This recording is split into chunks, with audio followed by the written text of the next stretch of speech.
Gavin, welcome to the Mr. Beacon podcast. I am really delighted to have you on. I've been following what you've been doing for years now, and so you have been amazingly successful at using beacon technology to help people with disabilities, and so and that is non-trivial.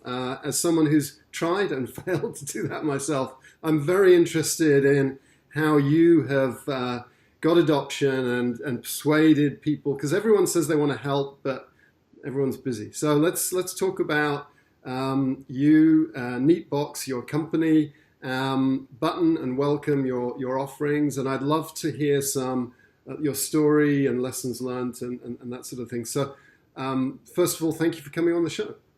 Oh, it's an absolute pleasure to be here. You get offered to talk to somebody on the other side of the world via technology, and you're quite obviously going to jump at it. But beacons is something that I've been involved in from before they were called beacons. In fact, I didn't even know what a beacon was. In fact, nobody knew what a beacon was when I started doing this. We knew what Bluetooth was. Yes. But I'll start from scratch, because it's worth telling the story from scratch. So I joined military police in 1986. I became a police dog handler. I did it for 10 years. It was the Royal Air Force. And I then got posted to a place called RAF Lucas, which is just north of Edinburgh in Scotland. And then in the last 2 years of my time in the RAF police, I was looking for what I might do at the end of that.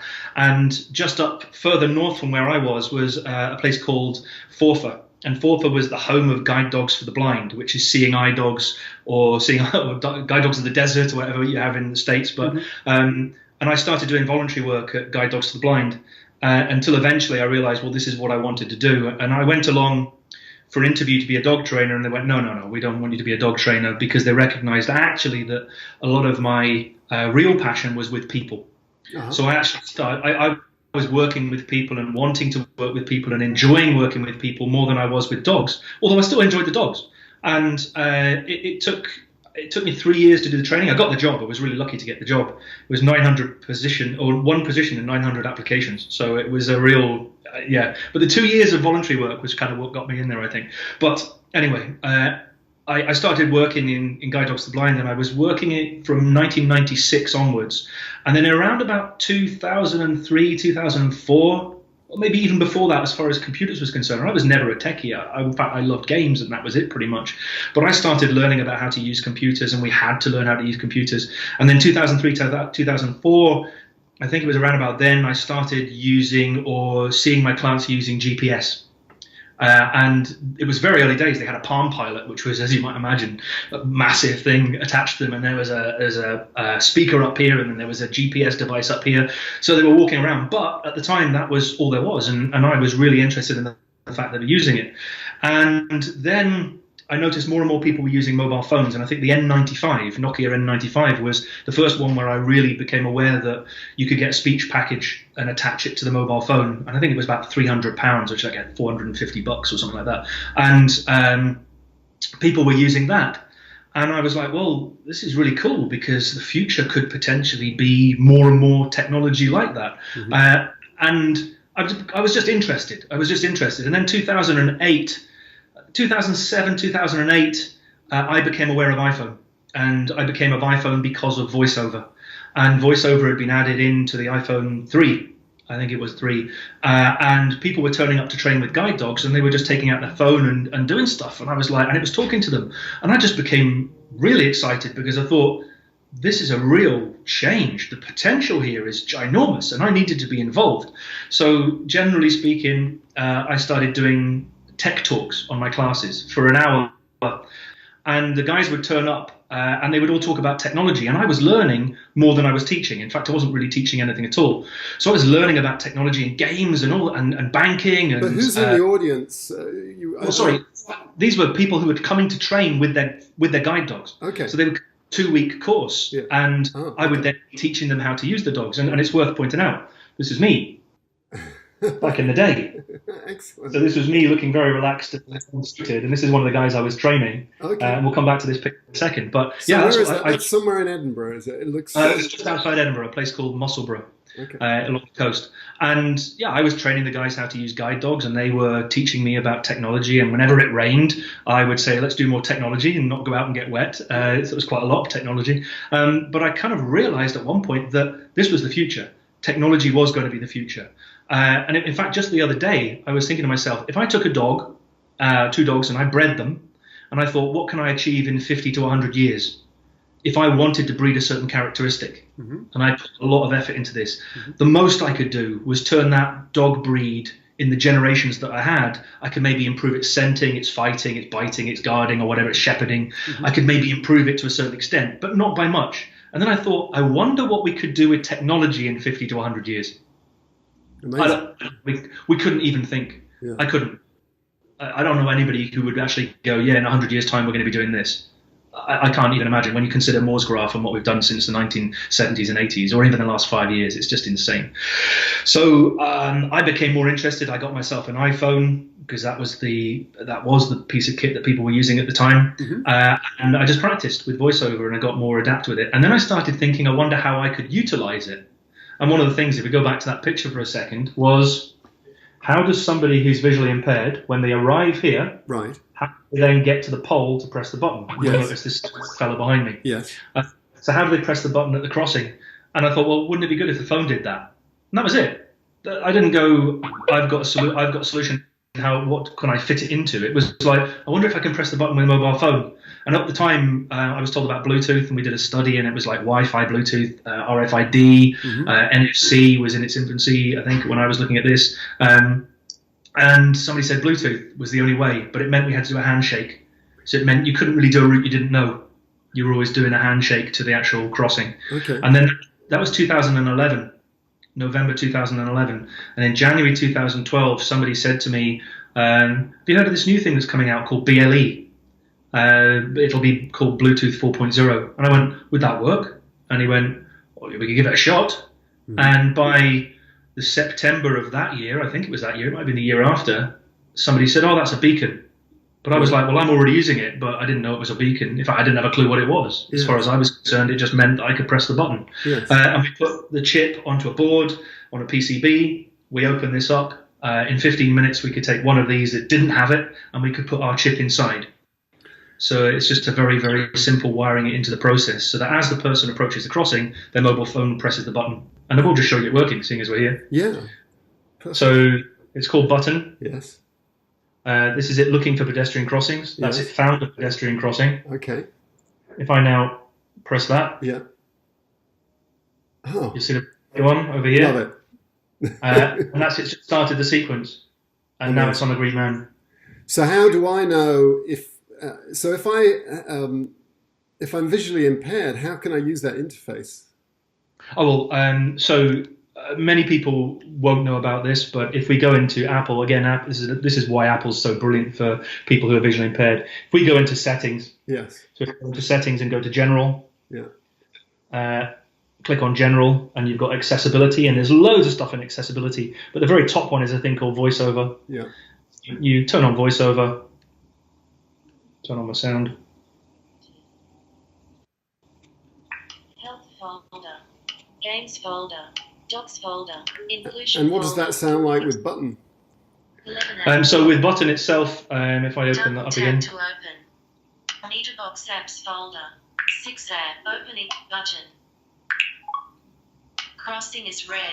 Button is not been pressed. Let's turn on music. Crossing is so I can press the button there, and then it does it through that, and it just presses the button. However, it doesn't actually need to talk, because it can do it automatically. So if I go into settings, and I turn on auto button press, and then put that in my pocket, as I'm talking to you, that light will come on in a few minutes' time or a couple of minutes' time, and it's the phone just pressing the button automatically. So all I have to do is approach the crossing, get to the curb edge, and just wait for the button to press the button and do the whole thing. And then it will have an audible signal coming from the crossing. We've turned off the audible signal on here because it can be a complete nightmare when you actually have the thing going on all the time. Yeah, and I can imagine if you're blind then or visually impaired, then not having to find that button is going to be a godsend. going to be? Yeah, massive. But when I got into this, I was thinking about visual impairment. But the more I spoke to people, the more I realized that actually this was a bigger problem for people who were in mobility scooters, wheelchair users, who couldn't even reach the button. Yes. And these are pictures of one chap who had severe problems in actually reaching buttons and getting to them. In fact, he was in danger whenever he did. So it became apparent to me that I was actually solving a problem for way more than just visually impaired people. If you think about the UK, there are only 300,000 people registered blind, and yet there are 13 million people who are registered with a disability. Now, not all of those are people that would need this, but if you think about Alzheimer's, Parkinson's, wheelchair users, mobility scooter users, walking frame users, maybe even a parent just pushing a pram. And that's a really important point here, is that disabled doesn't mean handicapped, right, or whichever term somebody used. The person does not have the disability. It's the function, the process they're trying to achieve that disables them if there isn't enough thought in the design of the process. So if this button is really low down and I can press it and I'm in a wheelchair, I'm not disabled by the crossing. But if the button was twice as high, the crossing has disabled me. Yeah, I have a medical condition that is causing me to need to take tablets or to be in a wheelchair, but actually imagine a situation where we both go into work. Well, in fact, no, we are both sitting down. Would it matter if either of us was a wheelchair user? Absolutely not. It's disabled right now. Yes. If one of us, neither of us is disabled. So would I label you as disabled if you were a wheelchair user? No, we're not being disabled by the environment. So the way I saw it was all I wanted to do is enable people, which removed their disability in that situation. Well, I think this is very exciting because, one of the challenges you always have is getting the people that own the infrastructure to act. And it's not because they're bad people or unsympathetic. It's just they're trying to make their money go so far. But I think what you're outlining is there's a big constituency that can benefit from better accessibility, and you are leveraging this piece of technology that everybody has. How challenging was it to get that interface with the box? I mean, you're in Edinburgh. Are all the boxes the same in Edinburgh, or do you have to interface with a variety of? They're all kind of similar, and I'm not an engineer, I'm not a technical person by any stretch of the imagination, but this is an on-off switch. Yes. So if I open that up, anybody who knows anything about electronics is going to go, yeah, that's on and that's off. Okay. So what you have to do is interrupt that system to turn it on or turn it off. Now, every single pedestrian crossing in the world has an off switch. Yes. So to me, it just makes perfect sense that I would just use this as an on-off switch. Yeah. Somebody once said to me, he said, this is really clever but incredibly stupid at the same time. What you've done is similar to putting a television on your bedside table, turning the television on, putting on a white screen, reading a book by the light of the TV. Yeah. So you've taken the technology that can do loads, like Bluetooth Low Energy can, and you've so underutilized it that nobody else who's got any brain would actually have done it. So it was kind of like, oh, okay, yeah. So have you given me a compliment by telling me this? You just said you're too stupid to come up with something complicated. It sounds very British. We love to undermine each other and belittle each other, but we also have a sense of pride about it at the same time. So how's it going? How is it being used, and where has it been deployed?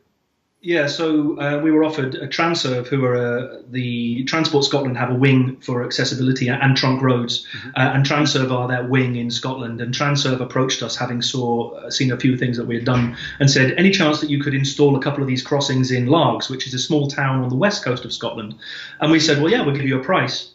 And we gave them a price for 2 crossings in Largs. And they said, oh, right, okay. At that price, we could afford to do the entire town. No, it's not a big town, it's 10 crossings, but we did the whole town. Fantastic. And so every crossing in the town is now operated by this monster, an Apple Watch. Yes. which is an Apple Watch doing something really useful rather than sports. So it's kind of, or health and fitness. So we installed in the whole town of Largs, and then last year, because this is early days, it was only last July that we managed to do that. But since then, we won the Department for Transport CIHT Award for Transportation Innovation, and we've also been nominated for a Department for Transport, Scottish Transport Award for Technology and Innovation here, accessible transport. So we're starting to get really noticed. Now, we also installed at Royal Bank of Scotland headquarters here in Edinburgh. It's taken them a while to realise what they've got because, well, they're not set up to look at pedestrian crossings, but because it was on private land, it made a really good test site for us. So we're installed there as well. And we've got another one outside a school where the teachers said we don't have enough time to cross the road. And the beauty of this system is because the crossing has recognised that the button was pressed by the phone, it can actually increase the crossing time. Oh, okay. Which is a massive step. Yeah. Or turn on an audible signal being turned off. So your audible signal could be turned on. So for a crocodile, as they call them, of children crossing road all at the same time, instead of having to split the crocodile in two, they can just have the phone press the button and the entire crocodile goes across in one sequence. So if there's a mayor that wants to be seen as having a smart city, because everyone, I think they're under pressure to do smart city, what does that mean? To me, this is very smart. Smart cities. Well, for a start, smart cities is stupid. Smart towns and villages, that's intelligent. Why would you try and change a city when actually what you're better off doing, and even when you do a smart solution in a city, you only do a couple of streets. Well, that's what a village is, a couple of streets. So do it in a village. Yes. And that's pretty much what I did. I looked at putting it into a town, which is a village size in the UK. And but it's a smart city solution. And the beauty, I guess, or the reason why we haven't really been noticed is because we didn't go through any of the normal routes. We didn't do smart city funding. We didn't do Innovate UK. We did this all on our own money. We did this just by going, what could we do? And it's, again, typically British sort of a tin can and a piece of string sort of type thing, and just trying to make do with what you've got.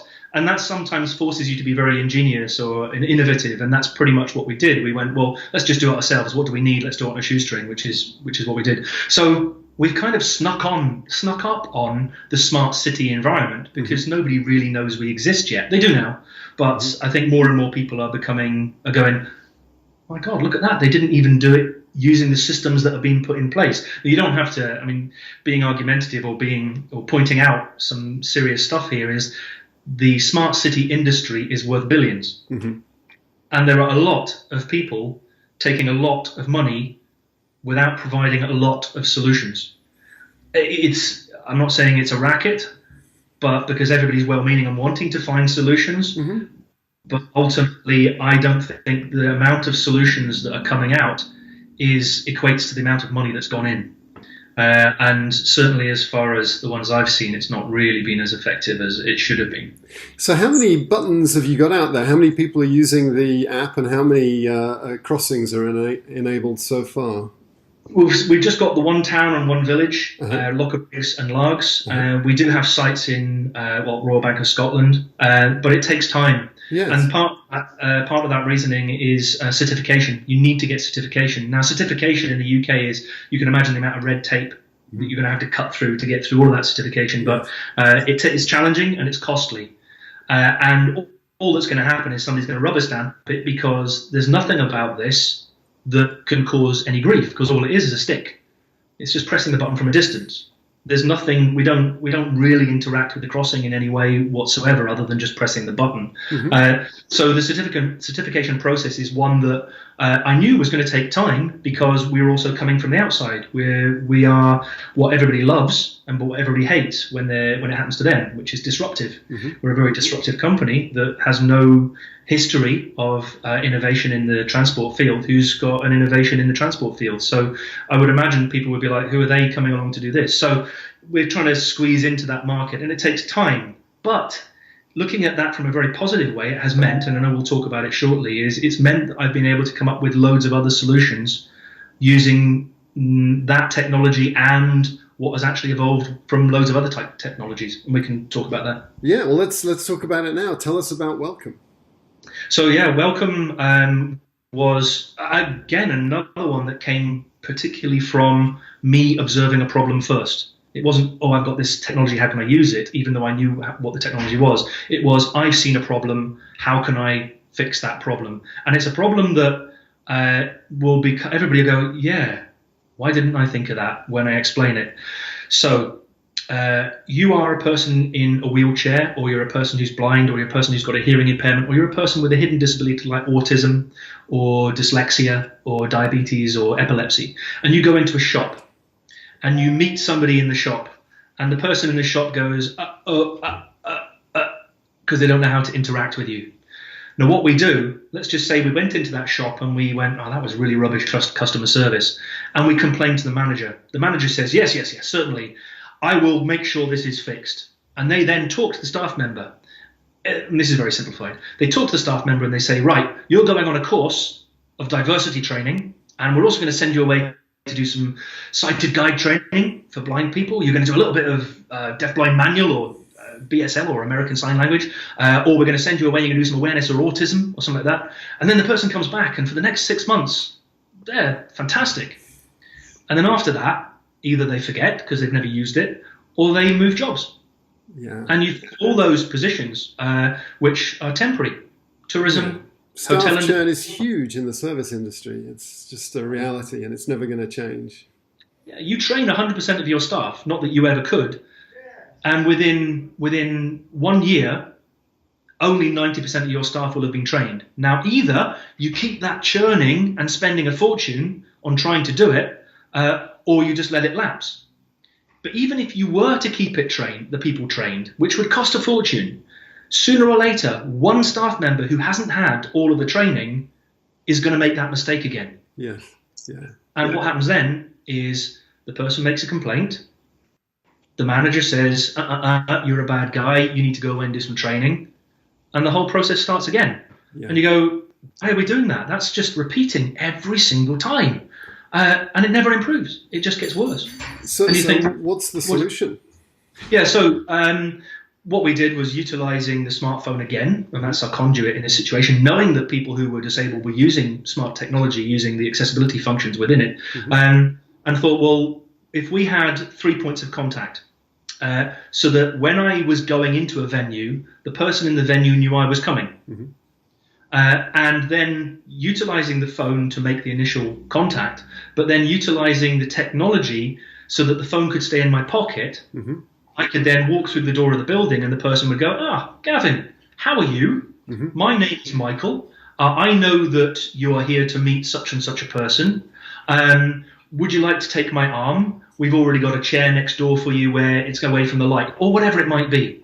Or I know you want to upgrade your phone, or I know that you want to open a bank account, or I know you want to travel to this place. So what we did was we put in the information in the phone to start with, in welcome, and you then get the opportunity to search for a venue. So you search for a venue, then click on the venue you want to go to, and it gives you information about that venue. And the information in here could be accessibility features, opening times, the Google map. It can give you venue information that's provided by the organizations like these guys, Disabled Go and Ewan's Guide. And all that information is available for you to see if anybody's done a review on it. You can then say you're going to the venue and it says when. So let's go tomorrow. I click on tomorrow. It says, what would you like? I would like to open a bank account. I would like to upgrade my phone, whatever it is. And then you hit done. Hit OK. That message has now gone and is on the computer using a URL web server, is on the computer at the venue you're going to. So they look down and they can see your name, they can see your face, they can see the area that you need assistance with. They then get to see an overview of the disability that you have, general overview, no personal information, and 5 top tips on what they should do when they meet you. So when the person starts walking towards the venue, they hit a geofence. Right. As soon as they hit a geofence, another message, it's actually a phone call, goes to the venue to say the person is now 2 minutes away. So have another look at the overview and the top tips so that you are prepared for when they walk through the door to give them service that is directly required by them. And then as soon as they hit the door or close to the door, they get within the range of a beacon, and the phone sees the beacon and then sends another message to say the person has arrived. I think this is fantastic and a really broad set of applications. I mean, I have a son. He's on the autism spectrum, and you really wouldn't know it until you start to kind of get into a conversation. Then maybe not. But I always, as a parent, I'm like, gosh, I hope someone doesn't react badly. They may just think that they may not deal with him in a way that they would want to if they knew more about him. So I think this is a wonderful thing you're doing. Look at acquired brain injury. So somebody is injured themselves in a car crash, or they're a military veteran, and they give the impression they might be drunk. Right. And they're a 25-year-old guy. He goes in the pub. Yeah. The guy says, "You can't come in," and he's already kind of pent up in this situation. Yeah. I'm not drunk. Yeah. And it's a hidden disability, and we have nothing for hidden disability apart from education. And even then, how would I know if you hadn't told me that your son had autism? Yeah. I have to be sort of social worker or to have experience of it. So to give that information if I want them to have it. Yeah, absolutely. I love it. So what have you been doing at Edinburgh Airport? I saw you'd been doing something there. We launched last week at Edinburgh Airport. It's the first airport in the world which is utilising this system. They were really positive because airports, Edinburgh's a small airport by comparison. But it's still got 80,000 disabled people going through a year. And that's the ones who say that they're disabled. That's not the percentage that isn't. So, and it's really, this is an amazing stat, and it will be the same in the States. 30% of people who are disabled have an obvious disability. 70% have hidden disability. Mm-hmm. That's a lot of people we're not catering for, who are just going, well, I'll just go. Yeah. I won't try and hassle anybody. But that's a whole host of different conditions. Now, if I want somebody to know that I've got dyslexia, I could turn up and they could explain to me what time the train is, or they could read to me the form instead of just passing it in the bank, passing it underneath the thing and saying sign here. Mm-hmm. When the person goes, I don't even know what I'm signing. Well, what if they just knew, instead of me going, excuse me, I've got dyslexia, and 5 people in the queue going, dyslexic. Why not that person knowing before I walk through the door that I have something that means that they need to change how they do stuff in order to help me? And that's really important. What I'm doing here is improving the life of the person who's giving the service. Oh yeah, absolutely. I think people can get so much out of helping other people, but they sometimes need help in order to give that help, and it's a win-win-win. And the equality here is just beautiful because the balance has changed. Yes, the balance is both people benefit. Yes, but it's benefiting from the point of view of the person who is disabled, dictating how they're going to benefit. Yes. So they're empowered to make the change. And even within the app, they can request where they want the service next. And that comes straight through to my business development manager, who phones up the venue and says, hi, we've had 50, 20, 1,000 people say that your business should install this system. Yeah, and then the business says, we'll do it. So one brief anecdote. Back in my Qualcomm days, we did this beacon-enabled customer experience at a coffee bar. It was the local coffee bar. And basically, you'd have the app and there would be a beacon. You got close to the barista, and basically the barista could greet you by name, and they could, you didn't have to, it was no tap payment. So basically your face, the fact that there was a beacon connection allowed you to get in and out quickly. But the barista had to have an extra tablet, and there was this extra system, and we were really worried that they were just going to get so cheesed off with it.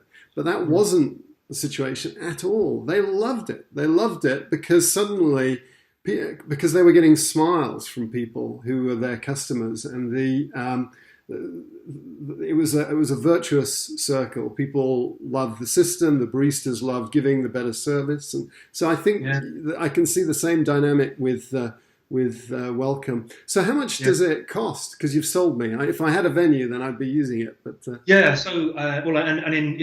we'll have a link to the airport video. But the Minister for Social Welfare, the Scottish Minister for Social Welfare, said to us, "I want to come and promote this. I want to come and promote what you guys are doing." And we're a private business. I mean, she didn't have to do that at all, but she promoted it. She said every business needs to have this. And the beauty of this system, because it's a SaaS model, is that every business can have it. Yeah. Because we're charging a really small, we do a small setup fee, which is training of the staff, and installation of the beacon, which is, as you know, incredibly simple. Yeah. And also we commit to market research and marketing that we give them. So we help them market the fact that they've installed it, and then we also do account management. So we're there on the other end of the phone to help them through the year if they have a situation which they didn't cope with or cater for. So it's a SaaS model. They pay an upfront fee depending on the size. It's not really size dependent, but if they're an airport, then it's going to be a bit more than if it was a coffee shop. Yeah. So we install it, and then they have an entire year of having the service and the marketing and all the support and the staff training for a SaaS model cost. And it could be from $100 to $200 a month, which is small potatoes for these things. Yeah. Excellent. Well, I wish you well. I think those are two wonderful projects. And so if people want to find you, how can they find you? So neatebox.com, and it's Neate, so there's an E right in the middle, right. Box.com. They could write to us at hello@neatebox. And I'm very happy to hear from people and talk. We know that the North American market, the Australian market, any English-speaking market will be our first port of call, and it's actually quite easy for us to transfer it. It's more to do with scale. The company's small at this point, but with investment, we're going through an investment round, that we could quite easily get to America. And the beauty of what we've got is the fact that when you go into the overview, you've then got you've got top tips, overview, and then resource. And the resource is a direct link to the charity. And we've got a great relationship with all the charities that have given us the overviews and the top tips. So the staff member clicks on that and they get all that information. So that's tied into the whole process as well. But if people want to contact us, they just go hello@neatebox or neatebox.com for all the information. If you go on to Google or if you YouTube it, there are so many videos of me. It's tiring for my team to see me constantly on YouTube, but there's so much out there, and I would love to hear from people, but I don't want to just hear from business owners. I want to hear from users, because this is a user revolution. If we had 50,000 people in the States saying, I think that this needs to be in Walmart, Walmart are going to say, this needs to be in Walmart. Yes. And I will go there in a moment and I will get it in Walmart. And those guys will get better service, and they'll have more people going through the door, and people will be happier to go in and use it. So we're in Scottish Government took us last month. So we're now installed with the Scottish Government, but we're with Hilton Doubletree. Or Doubletree Hilton. We're with little coffee shops. We've just won an award for the Rail Safety Board to put it into trains, with Virgin East Coast trains. We've got so many. We've got St Andrews Links Golf Club, which anybody who's in golf in America, they know exactly where that is. They've just installed it. But we're also the Falkirk Wheeler and RNIB, Guide Dogs for the Blind, Deaf Blind UK. These charities have all got it in their head offices as well. So we're rocking and rolling over here, and I'd love to come to the States and do stuff over there, and even just to come and talk. It would be a pleasure. Yeah, I'm going to try and find a really good excuse for you to come to San Diego. That would be great. Oh, if it's not happening in San Diego, it's not happening. Excellent. Well, Gavin Neate of Neatebox, I'm so pleased after years of watching what you do and admiring it that we got a chance to talk. Thanks for coming on the show. It's a real pleasure. It's a real pleasure.